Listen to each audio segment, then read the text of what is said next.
Good morning ਬੇਟਾ। ਅੱਜ ਆਪਾਂ ਬੇਟਾ ਚੈਪਟਰ ਡਿਸਕਸ ਕਰਾਂਗੇ ਰਾਜਨੀਤੀ ਸ਼ਾਸਤਰ, ਉਸ ਦਾ ਅਰਥ, ਸਰੂਪ ਅਤੇ ਖੇਤਰ। ਰਾਜਨੀਤੀ ਸ਼ਾਸਤਰ ਦਾ ਪਹਿਲਾਂ ਆਪਾਂ ਅਰਥ ਸਮਝਾਂਗੇ। ਰਾਜਨੀਤੀ ਸ਼ਾਸਤਰ ਦਾ ਅਰਥ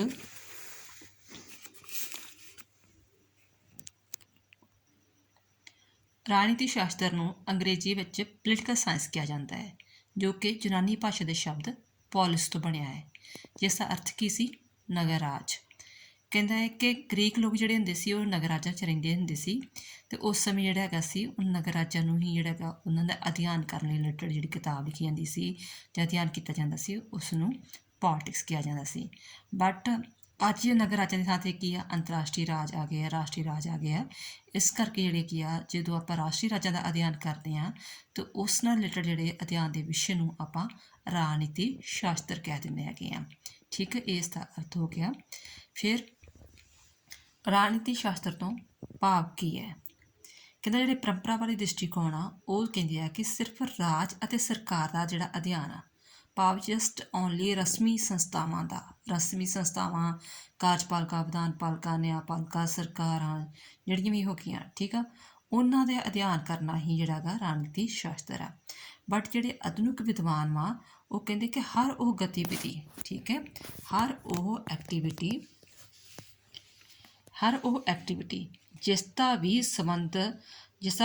ਸੰਬੰਧ ਪ੍ਰਭਾਵਿਤ ਸ਼ਕਤੀ ਦੇ ਸੱਤਾ ਨਾਲ ਹੈ, ਉਹ ਰਾਜਨੀਤੀ ਸ਼ਾਸਤਰ ਹੈ। ਕੋਈ ਵੀ ਐਕਟੀਵਿਟੀ ਭਾਵੇਂ ਕਿਸੇ ਇੱਕ ਆਮ ਮਨੁੱਖ ਨਾਲ ਦੁਆਰਾ ਕੀਤੀ ਜਾਂਦੀ ਹੈ, ਕਿਸੇ ਗਰੁੱਪ ਦੁਆਰਾ ਕੀਤੀ ਜਾਂਦੀ ਆ, ਉਹਦਾ ਪ੍ਰਭਾਵ ਪੈਂਦਾ ਵਾ ਰਾਜਨੀਤੀ 'ਤੇ ਜਾਂ ਸ਼ਕਤੀ 'ਤੇ ਪ੍ਰਭਾਵ ਪੈਂਦਾ ਜਾਂ ਸੱਤਾ ਨਾਲ ਹੈਗਾ ਵਾ, ਅਤੇ ਉਹ ਰਾਜਨੀਤੀ ਸ਼ਾਸਤਰ ਦੇ ਵਿਸ਼ੇ ਵਿੱਚ ਸ਼ਾਮਲ ਹੋ ਜਾਂਦਾ ਹੈ।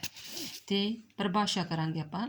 ਗਾਰਨਰ ਕਹਿੰਦਾ ਹੈ ਕਿ ਇਹ ਪਰੰਪਰਾਵਾਦੀ ਵਿਦਵਾਨ ਆ ਕਿ ਰਾਜਨੀਤੀ ਸ਼ਾਸਤਰ ਦਾ ਆਰੰਭ ਅਤੇ ਅੰਤ ਰਾਜ ਨਾਲ ਹੁੰਦਾ ਹੈ। ਜਿਹੜਾ ਡੇਵਿਡ ਈਸਟਨ ਜੋ ਕਿ ਆਧੁਨਿਕ ਵਿਦਵਾਨ ਆ, ਉਹ ਕਹਿੰਦਾ ਰਾਜਨੀਤੀ ਸ਼ਾਸਤਰ ਰਾਜਨੀਤਿਕ ਕੀਮਤਾਂ ਅਤੇ ਪ੍ਰਭੂਤਾਪੂਰਨ ਨਿਰਧਾਰਨ ਦਾ ਅਧਿਐਨ ਹੈ, ਭਾਵ ਕਿ ਜਿੰਨੀਆਂ ਵੀ ਰਾਜਨੀਤਿਕ ਕਦਰਾਂ ਕੀਮਤਾਂ ਹੈ, ਜੋ ਵੀ ਉਹਦਾ ਪ੍ਰਭਾਵ ਪੈਂਦਾ, ਰਾਜਨੀਤਿਕ ਦਲ, ਦਬਾਅ ਸਮੂਹ ਆ ਜਾਂ ਕੁਛ ਵੀ ਹੈ, ਠੀਕ ਆ, ਵੋਟਾਂ ਦਾ ਪ੍ਰਭਾਵ ਆ, ਉਹ ਵੀ ਪ੍ਰਭੂਤਾ 'ਤੇ ਪ੍ਰਭਾਵ ਪੈਂਦਾ ਹੈ, ਅਤੇ ਉਹਦਾ ਅਧਿਐਨ ਨੂੰ ਆਪਾਂ ਰਾਜਨੀਤੀ ਸ਼ਾਸਤਰ ਕਹਿੰਦੇ ਹਾਂ। ਨੈਕਸਟ ਆਪਾਂ ਕਰਾਂਗੇ ਨੇਚਰ। ਇਹ ਨੇਚਰ ਜਿਹੜੀ ਹੈਗੀ ਆ, ਜਿਹੜੀ ਰਾਜਨੀਤੀ ਸ਼ਾਸਤਰ ਦੀ ਨੇਚਰ ਜਿਹੜੀ ਹੈਗੀ ਦੋ ਤਰ੍ਹਾਂ ਡਿਵਾਈਡ ਕੀਤੀ ਗਈ ਆ, ਪਰੰਪਰਾਵਾਦੀ ਵਿਦਵਾਨਾਂ ਅਨੁਸਾਰ ਅਤੇ ਆਧੁਨਿਕ ਵਿਦਵਾਨਾਂ ਅਨੁਸਾਰ। ਇੱਥੇ ਆਪਾਂ ਡਿਸਕਸ ਕਰ ਰਹੇ ਹਾਂ ਪਰੰਪਰਾਵਾਦੀ ਜਿਹੜੇ ਦ੍ਰਿਸ਼ਟੀਕੋਣ ਅਨੁਸਾਰ, ਠੀਕ ਆ। ਇਹਨੂੰ ਆਪਾਂ ਨੇਚਰ ਨੂੰ ਆਪਾਂ ਸਰੂਪ ਵੀ ਕਹਿ ਦਿੰਦੇ ਹਾਂ।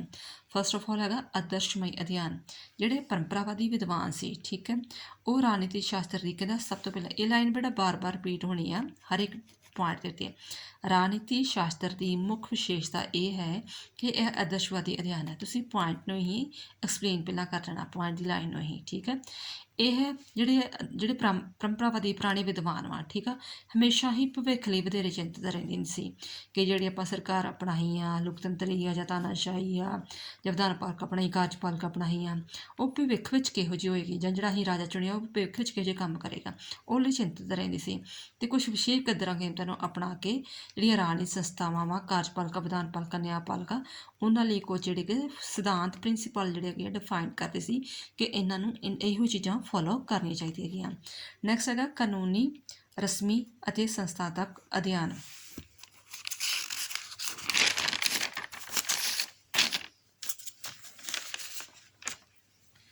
ਰਾਜਨੀਤੀ ਸ਼ਾਸਤਰ ਦੇ ਪਰੰਪਰਾਵਾਦੀ ਦ੍ਰਿਸ਼ਟੀਕੋਣ, ਉਹੀ ਫਿਰ ਪੁਆਇੰਟ ਵਾਲੀ ਲਾਈਨ ਰਿਪੀਟ ਕਰ ਰਹੀ ਹਾਂ।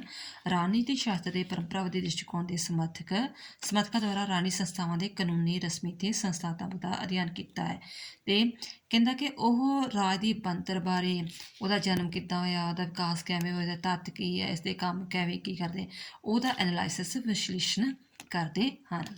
ਕਦਰਾਂ ਕੀਮਤਾਂ ਦੇ ਆਧਾਰ 'ਤੇ ਅਧਿਐਨ। ਰਾਜਨੀਤੀ ਸ਼ਾਸਤਰ ਦੇ ਪਰੰਪਰਾਵਾਦੀ ਵਿਦਵਾਨ ਜਿਹੜੇ ਹੈਗੇ ਕੁਝ ਬੁਨਿਆਦੀ ਕਦਰਾਂ ਕੀਮਤਾਂ ਨੂੰ ਅਪਣਾ ਕੇ ਉਸ ਦੀ ਸਟੱਡੀ ਕਰਦੇ ਆ।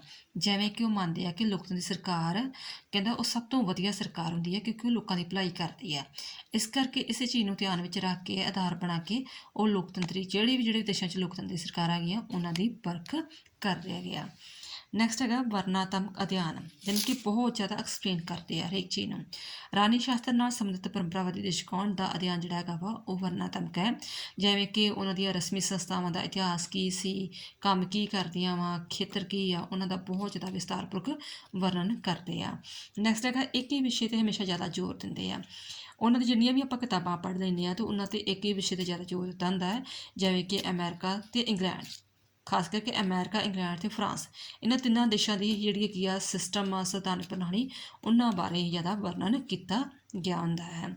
ਨੈਕਸਟ ਹੈਗਾ ਮੁੱਖ ਰੂਪ ਵਿੱਚ ਗੈਰ ਤੁਲਨਾਤਮਕ, ਵੀ ਇਹ ਜਿਹੜੀ ਆ ਮਤਲਬ ਵੀ ਠੀਕ ਆ ਜਿਹੜੇ ਪਰੰਪਰਾਵਾਦੀ ਵਿਦਵਾਨ ਆ ਉਹ ਸਾਰੇ ਦੇਸ਼ਾਂ ਦੀ ਸੰਵਿਧਾਨਕ ਪ੍ਰਣਾਲੀਆਂ ਦਾ ਅਧਿਐਨ ਜ਼ਰੂਰ ਕਰਦੇ ਹੈਗੇ ਆ, ਬਹੁਤ ਦਾ ਵਰਣਨਪੂਰਵਕ ਅਧਿਐਨ ਕਰਦੇ, ਵਿਸਤਾਰਪੂਰਵਕ ਕਰਦੇ ਆ, ਬਟ ਕਿਸੇ ਵੀ ਦੋ ਸੰਸਥਾਵਾਂ ਦਾ ਤੁਲਨਾਤਮਕ ਅਧਿਐਨ ਨਹੀਂ ਕਰਦੇ। ਤੁਲਨਾਤਮਕ ਯਾਨੀ ਕਿ ਮੰਨ ਲਓ ਕਿ ਇੰਗਲੈਂਡ ਦੀ ਸੰਸਦੀ ਪ੍ਰਣਾਲੀ ਹੈ ਅਤੇ ਭਾਰਤ ਦੀ ਸੰਸਦੀ ਪ੍ਰਣਾਲੀ ਹੈ, ਉਹਨਾਂ ਦਾ ਕੰਪੈਰੀਜ਼ਨ ਨਹੀਂ ਕਰਦੇ ਹੈਗੇ ਕਿ ਕਿਹੜੀ ਜਿਹੜੀ ਹੈਗੀ ਆ ਸਰਕਾਰ ਚੰਗੀ ਆ ਅਤੇ ਕਿਉਂ ਆ ਅਤੇ ਕਿਸ ਲਈ ਆ, ਠੀਕ ਆ, ਕੰਪੈਰੀਜ਼ਨ ਨਹੀਂ ਕਰਦੇ ਗੇ, ਤੁਲਨਾ ਨਹੀਂ ਕਰਦੇ ਗੇ, ਇਸ ਲਈ ਉਹਨੂੰ ਕਹਿੰਦੇ ਗੈਰ ਤੁਲਨਾਤਮਕ।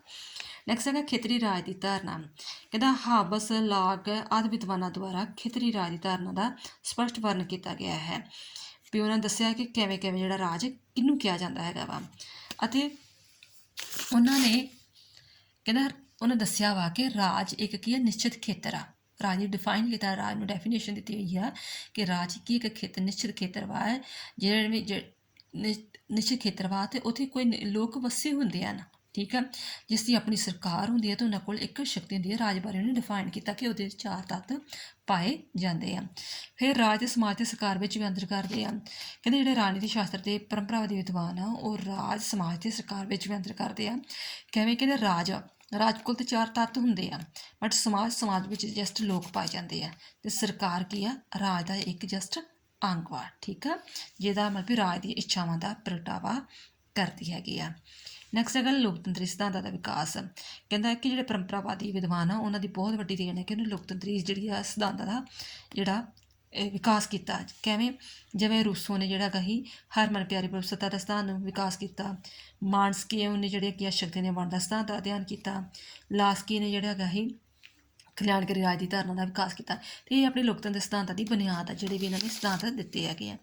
ਨੈਕਸਟ ਹੈਗਾ ਧਰਮ ਨਿਰਪੱਖ ਰਾਜ ਦੀ ਧਾਰਨਾ ਦਾ ਵਿਕਾਸ, ਵੀ ਜਿਹੜੇ ਪਰੰਪਰਾਵਾਦੀ ਵਿਦਵਾਨ ਸੀ ਉਹਨਾਂ ਨੇ ਇਹ ਕਿਹਾ ਸੀ, ਉਦੋਂ ਡਿਫਾਈਨ ਕਰਤਾ ਸੀ ਕਿ ਧਰਮ ਅਤੇ ਰਾਜ ਨੂੰ ਕਦੇ ਵੀ ਮਿਕਸ ਨਾ ਕਰੋ, ਠੀਕ ਹੈ, ਰਾਜਨੀਤੀ ਦੇ ਨੈਤਿਕਤਾ ਨੂੰ ਇੱਕ ਦੂਜੇ ਤੋਂ ਹਮੇਸ਼ਾ ਵੱਖ ਰੱਖਣਾ ਚਾਹੀਦਾ ਹੈਗਾ ਵਾ, ਇਸ ਕਰਕੇ ਉਹਨਾਂ ਨੇ ਰਾਜ ਦੇ ਧਰਮ ਨਿਰਪੱਖ ਦੀ ਧਾਰਨਾ 'ਤੇ ਜ਼ੋਰ ਦਿੱਤਾ ਸੀ। ਨੈਕਸਟ ਹੈਗਾ ਰਾਜ ਦੀ ਉਤਪਤੀ ਦੀ ਖੋਜ, ਵੀ ਰਾਜ ਕਿਵੇਂ ਪੈਦਾ ਹੋਇਆ, ਕਹਿੰਦਾ ਹਾਬਸ, ਲਾਕ ਤੇ ਰੂਸੋ ਆ ਜਿਹੜਾ ਉਹਨੇ ਕਿਹਾ ਕਿ ਰਾਜ ਜਿਹੜਾ ਹੈਗਾ ਵਾ ਸਮਾਜਿਕ ਸਮਝੌਤੇ ਦੁਆਰਾ ਪੈਦਾ ਹੋਇਆ ਵਾ, ਅਤੇ ਜਿਹੜੇ ਹੈਗੇ ਆ ਗਾਰਨਰ, ਬਰਗਸ, ਲਿਕਾਕ ਉਹ ਕਹਿੰਦਾ ਹੈ ਕਿ ਵਿਕਾਸਵਾਦੀ ਸਿਧਾਂਤ ਦੀ ਉਪਜ ਵਾ, ਯਾਨੀ ਕਿ ਪਰੰਪਰਾਵਾਦੀ ਵਿਦਵਾਨਾਂ ਨੇ ਵੱਖਰੇ ਵੱਖਰੇ ਸਮੇਂ ਵਿੱਚ ਰਾਜ ਦੀ ਉਤਪਤੀ ਬਾਰੇ ਵਰਣਨ ਕੀਤਾ ਹੈਗਾ। ਨੈਕਸਟ ਹੈਗਾ ਵਿਚਾਰਧਾਰਾਵਾਂ ਦਾ ਜਨਮ, ਹਾਬਸ ਲਾਕ ਦੁਆਰਾ ਜਿਹੜਾ ਕਿ ਵਿਅਕਤੀਵਾਦੀ ਵਿਚਾਰਧਾਰਾ ਨੂੰ ਪਹਿਲ ਦਿੱਤੀ ਗਈ, ਜਿਹੜਾ ਜੇਮਸ ਮਿਲ ਸੀ ਉਹਨੇ ਉਪਯੋਗਤਾਵਾਦ ਜਿਹੜਾ ਕਿ ਵਿਚਾਰਧਾਰਾ ਨੂੰ ਪਹਿਲ ਦਿੱਤੀ। ਇਸੇ ਤਰ੍ਹਾਂ ਜਿਹੜਾ ਮਾਰਕਸ ਉਹਨੇ ਮਾਰਕਸਵਾਦੀ ਵਿਚਾਰਧਾਰਾ ਨੂੰ ਪਹਿਲ ਦਿੱਤੀ। ਇਸ ਜਿਹੜੇ ਪਰੰਪਰਾਵਾਦੀ ਵਿਦਵਾਨ ਸੀ ਉਹਨੇ ਕਾਫੀ ਵਿਚਾਰਧਾਰਾ ਨੂੰ ਪ੍ਰਫੁੱਲਤ ਕੀਤਾ।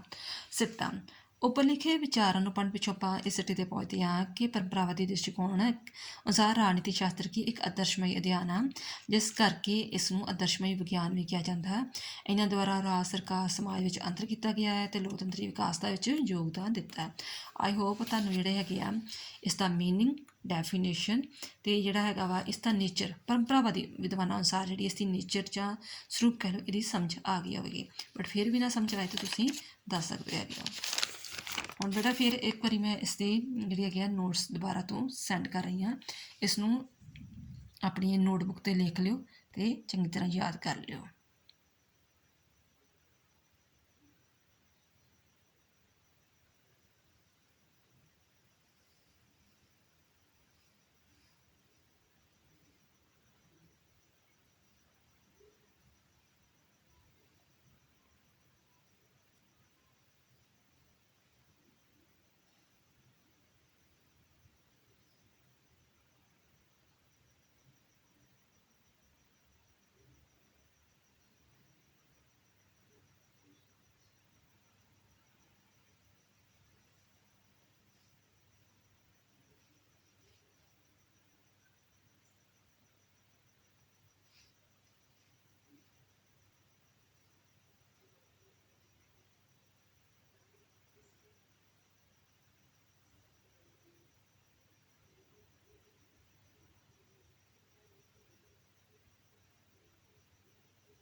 I hope it will be very beneficial for you and save your time.